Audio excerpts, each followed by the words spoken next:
За сайн уу манайхаа. За би Чангсаа хотоос Ивүү хотод ирсэн талаарх бичлэгээ хий гэж бодлоо. За тэгээд Чангсаа хотоос Ивүү хот руу явхад 8 цаг явсан. Мэдээж амар халуун байсан.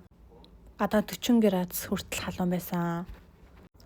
За өөр тэгээд Хятадын хамгийн таалагддаг зүйл нь гэвэл хэдэн километр яваал 0 хооллох газар, түлш хийх газар, машинаа цэнэглэх газар гээд маш олон амрах зогсоолууд байдгаа. За тэгээд зогсож нэг амраад 0 орхон ороод бийцхэн бийцсаад тэгээд хоогоос эхлүүлсэн байгаа. За тэгээд замдаа буцаад гарсан. Зам бол мэдээж үнэхээр гоё байсан.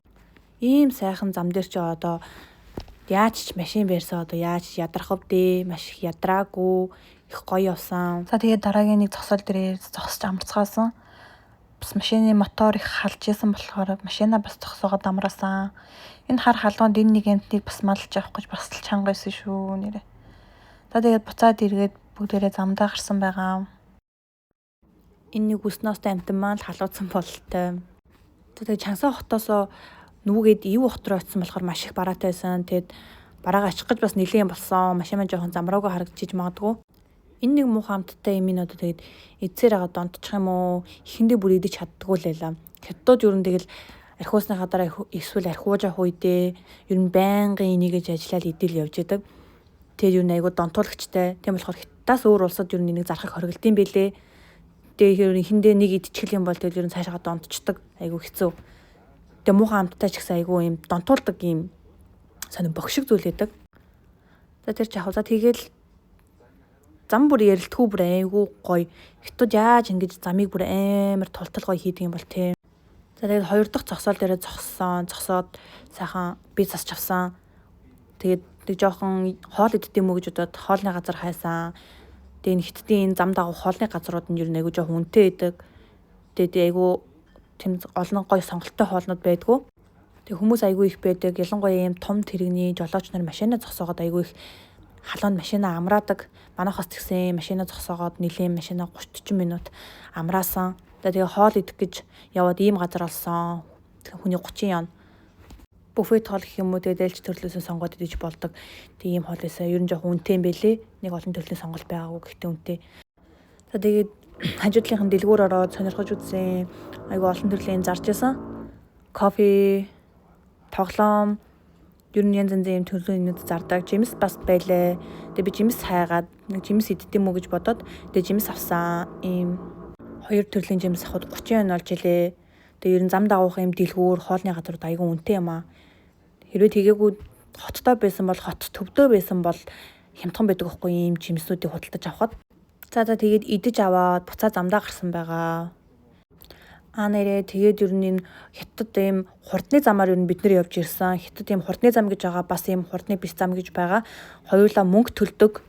Манай Монголд бас нэг ийм хурдны зам хийчих юм бол тий хүмүүс хөдөө орон нутагт явахдаа бас ингээд мапаа хараад, хурдаа хараад, тохируулаад ийм аюулгүй бас зорчоод явах юм боломжийг нь бүрдүүлээд өгвөл бас тий эрсдэл бас багасгахаа л гэж бодож байна. За тэгээд нэг л мэдхэд орой боллоо. Дахиад ер нь хэдэн цаг явах юм бол за нэг үсрээд 2 цагийн дараа ер нь очих ухаа гэж бодож байна. Мэдээж ингээд замд ингээд орой болонгууд ийм гэрэлнүүд тасдаг. Урдаас ийм тэр гэрэлүүд нь болохоор ингээд ер нь зорчигчдыг ингээд битгий унтаарай, сэрүүн байгаарай гэсэн ийм сэрэмжлүүлэг маягтай ийм гэрэлнүүд аягүй хасаадаг. Тэр нь бас аягүй их таалагддаг. За бид ингээд явсаар Ивүү хоттой ирлээ. Ивүү хотын постн дээр ирлээ. За энэгээр ингээд орохдоо мөнгө төлж ордог. Чангсаа хотоос Ивүү хотод нэг хурдны зам ашигласан төлбөр гэж төлбөр төрдөг. Тэр нь нэг 360 хэдэн yon болж исэн. Ер нь Чангсаагаас Ивүү хот руу айгүй их том каргоны машин, хойдны машинууд айгүй их байдгийн бэлээ. Тэгээ ийм хурдны сайхан замтай юм чинь тэгэл ийм сайхан хурдан яваад ирлээ те. За өнөөдөр оройтцсан болохоор ер нь нийшээ тишээ нэх явмааргүй байсан. Сайхан буудлын руу очиж амармаар байлаа. Маргаа сайхан тойрж үзнэ гэж бодож байна. Тэгээд Чангсаагаас Ивүү хот хүртэл нэг зайтай биш. Яг л хажуудлын хот мөртлөө ер нь доторх замын хөдөлгөөн хүмүүс нь хүртэл жоохон нэлийн өөр байдгийн бэлээ. Хүмүүсийнх нь ярианых нь дуудлагын өнгө аяс нь хүртэл айгүй жоохон өөр эдэг. Би бас заримдаа жоохон зарим хүмүүсийн хэлийг ойлгоогүй. Тэгээ бидний нэг хоол идгээд ирсэн нэг газар илгийн хоолтой. За тэгээд энэ ингээд бүх хоол нийлээд 136 yen болсон байгаа.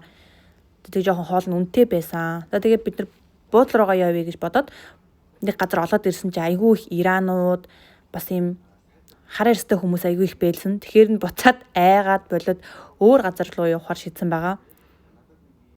За тэгээд энэ яагаад дэлхийн эв гэж нэрлэдэг юм болоо гэж бодсон чи яалтчгүй л нэрээ улс улсын хүмүүс л байдгийн бэ. За тэгээ буудалтай ирсэн байгаа айгүй хямдхан буудалж авсан. Тэгээ дараагийн бичлэгээр уулзцай баяртай.